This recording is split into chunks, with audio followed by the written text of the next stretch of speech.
I still remember the exact moment my blood turned to ice. December 15th, 2024, 3:47 p.m. I was standing outside Conference Room B at Henderson & Associates, clutching a stack of client files against my chest, when I heard my boss Marcus Whitfield's voice drift through the slightly open door. Let's not waste time with presentations from junior support staff.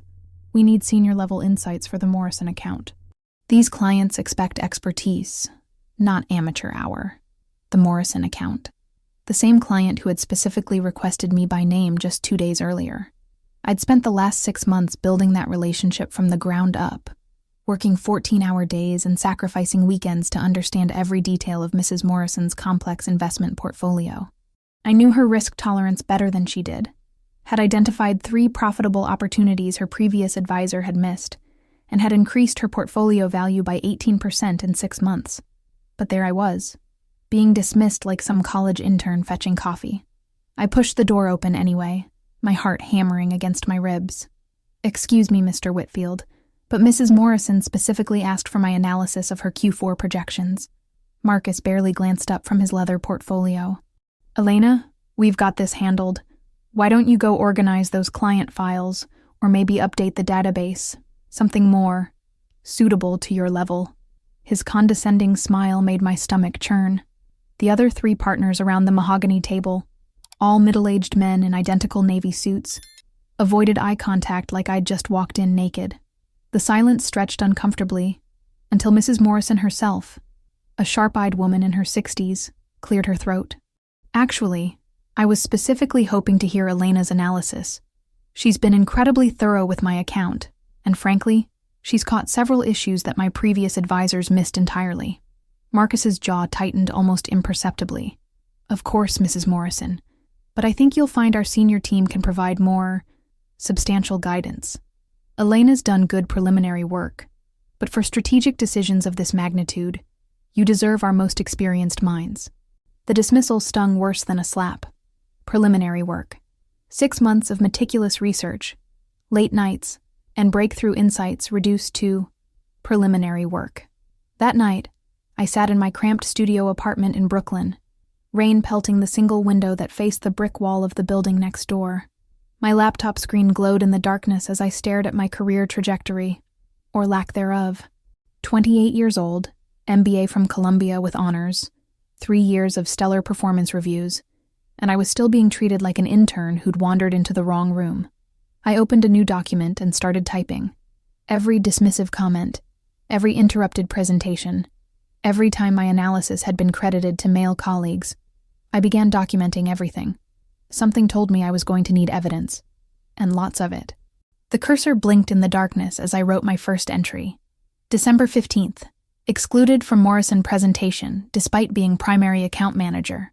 By January, the documentation had grown into a 30-page chronicle of systematic dismissal.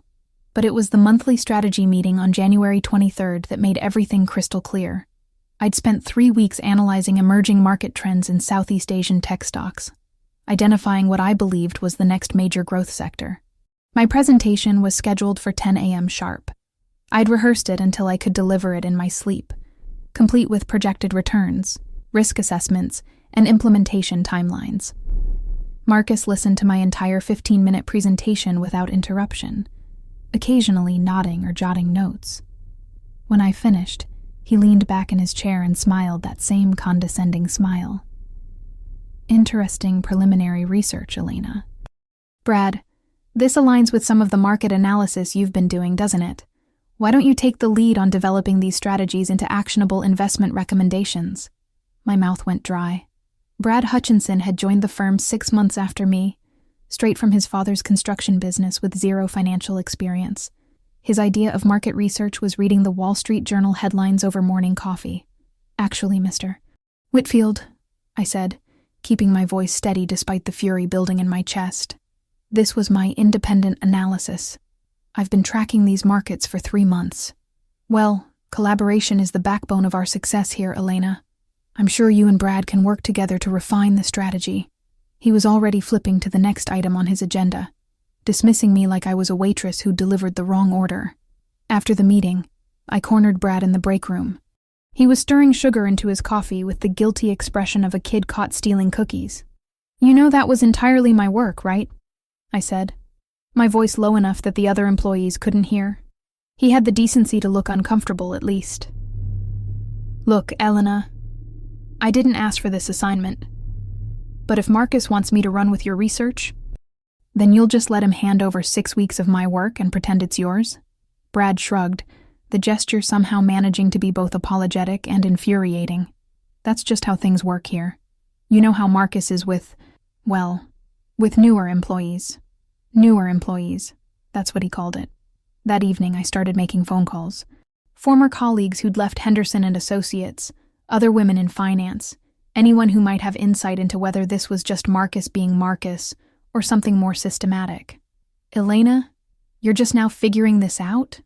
Jessica Martinez laughed bitterly when I reached her at Goldman Sachs. "I tried to warn you when I left.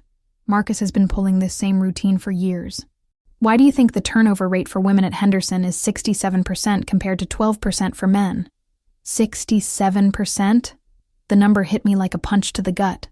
I documented everything during my last year there. So did Amanda Chen before she went to Morgan Stanley, and Rebecca Torres before she started her own firm. We all have files, Elena. Thick ones. By February, I had enough evidence to fill a filing cabinet, but documentation alone wouldn't solve anything. I needed leverage. Real, undeniable, career-ending leverage. The opportunity came in March, wrapped in what initially looked like another professional humiliation. Pemberton Industries, our biggest client, representing nearly 30% of the firm's revenue, was considering switching to our competitor, Blackstone Financial. They'd heard rumors about internal management issues at Henderson and Associates and wanted reassurance about stability and leadership. Marcus called an emergency meeting for 8 a.m. on a Thursday, his voice tight with barely controlled panic.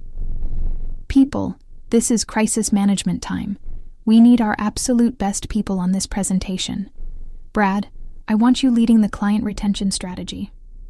Jennifer Walsh from corporate law will handle the contract restructuring, and Tom Richardson will cover the financial projections and growth forecasts." I raised my hand slowly, my heart pounding. "What about client relations? I've been managing the Pemberton account for 8 months. Marcus barely looked at me. "Elena, this is really more of a senior-level presentation. We're talking about our biggest client here. Maybe you could help Jennifer with slide formatting, or assist Tom with data entry. Help with slide formatting."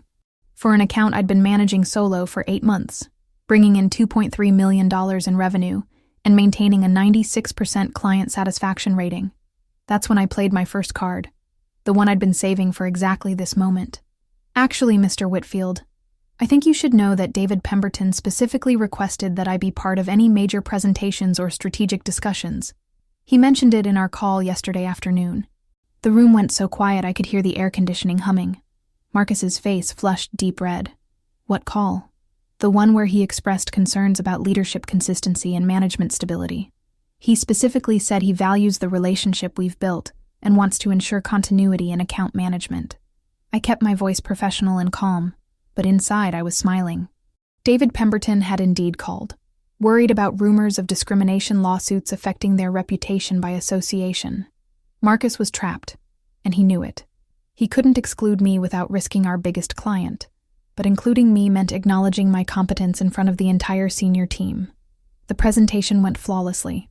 I delivered a comprehensive analysis of Pemberton's growth potential, outlined 3 new service packages that would increase their satisfaction while boosting our revenue, and fielded questions with the kind of detailed knowledge that comes from actually managing the account day to day. Afterward, David Pemberton pulled me aside in the lobby. "Elena, I have to ask, are you happy here? Because my company is always looking for talented financial analysts, and frankly, you seem underutilized in your current position." I smiled carefully. "I appreciate that, Mr. Pemberton. Let me think about it and get back to you." But I wasn't thinking about jumping ship. I was thinking about something much more satisfying than just finding a new job. I was thinking about justice. April brought unseasonably warm weather to Manhattan, cherry blossoms blooming in Central Park, and tourists flooding the sidewalks. But inside Henderson and Associates, the atmosphere was about to turn Arctic. I'd spent the past month preparing like a lawyer building a case for the Supreme Court. employment attorneys' consultations, testimonies from 6 former female employees, documented patterns of discrimination, and the piece de resistance, billing irregularities I'd discovered while helping Jennifer Walsh with data entry.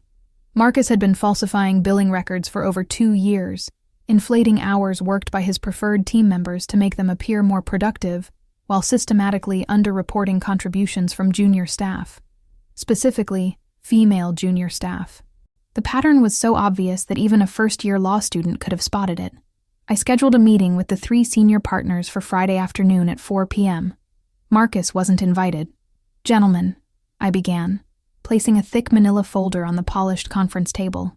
"We need to discuss a liability issue that could potentially destroy this firm." Robert Henderson, the founding partner, raised his eyebrows. "That seems rather dramatic, Elena." "I wish it were." I opened the folder and began laying out documents like a dealer spreading cards. "What you're looking at is evidence of systematic workplace discrimination, fraudulent billing practices, and potential grounds for a class action lawsuit that could cost this firm millions of dollars and destroy its reputation." For the next 90 minutes, I methodically presented my case. The systematic exclusion of women from key client meetings, the theft of intellectual property and credit reassignment, the hostile work environment that had driven away talented female employees, the billing irregularities that constituted fraud, and most damaging of all, the signed affidavits from 6 former female employees who were prepared to go public with their experiences. "This is extremely serious," Robert Henderson said, his usually unflappable demeanor showing cracks. "What exactly are you proposing?" "Marcus Whitfield needs to be terminated immediately, today, and this firm needs to implement comprehensive changes to prevent this from ever happening again. I've prepared a detailed restructuring plan for management practices, along with recommendations for sensitivity training and policy updates." "And if we don't?" asked Thomas Mitchell, the second senior partner. I smiled. "Then Monday morning, the New York Times runs a story about discrimination at Henderson and Associates. The Department of Labor receives formal complaints from 7 current and former employees, and Pemberton Industries, along with our other major clients, start looking for new financial advisors."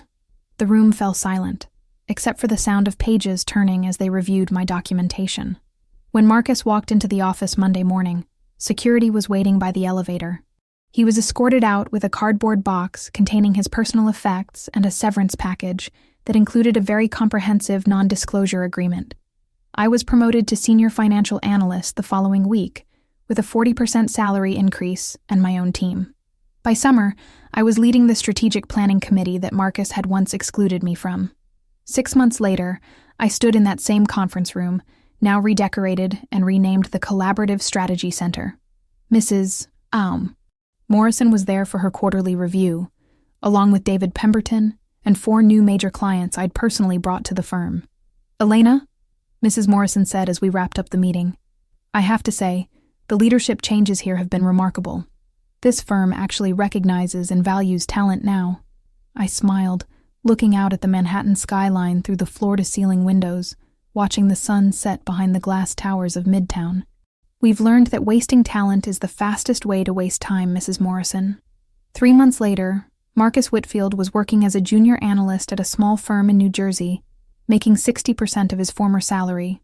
Meanwhile, I was featured in Financial Women Today magazine as one of 30 rising stars to watch. Sometimes the best revenge isn't getting even. It's getting promoted, getting recognition, and getting the last laugh while building something better than what came before.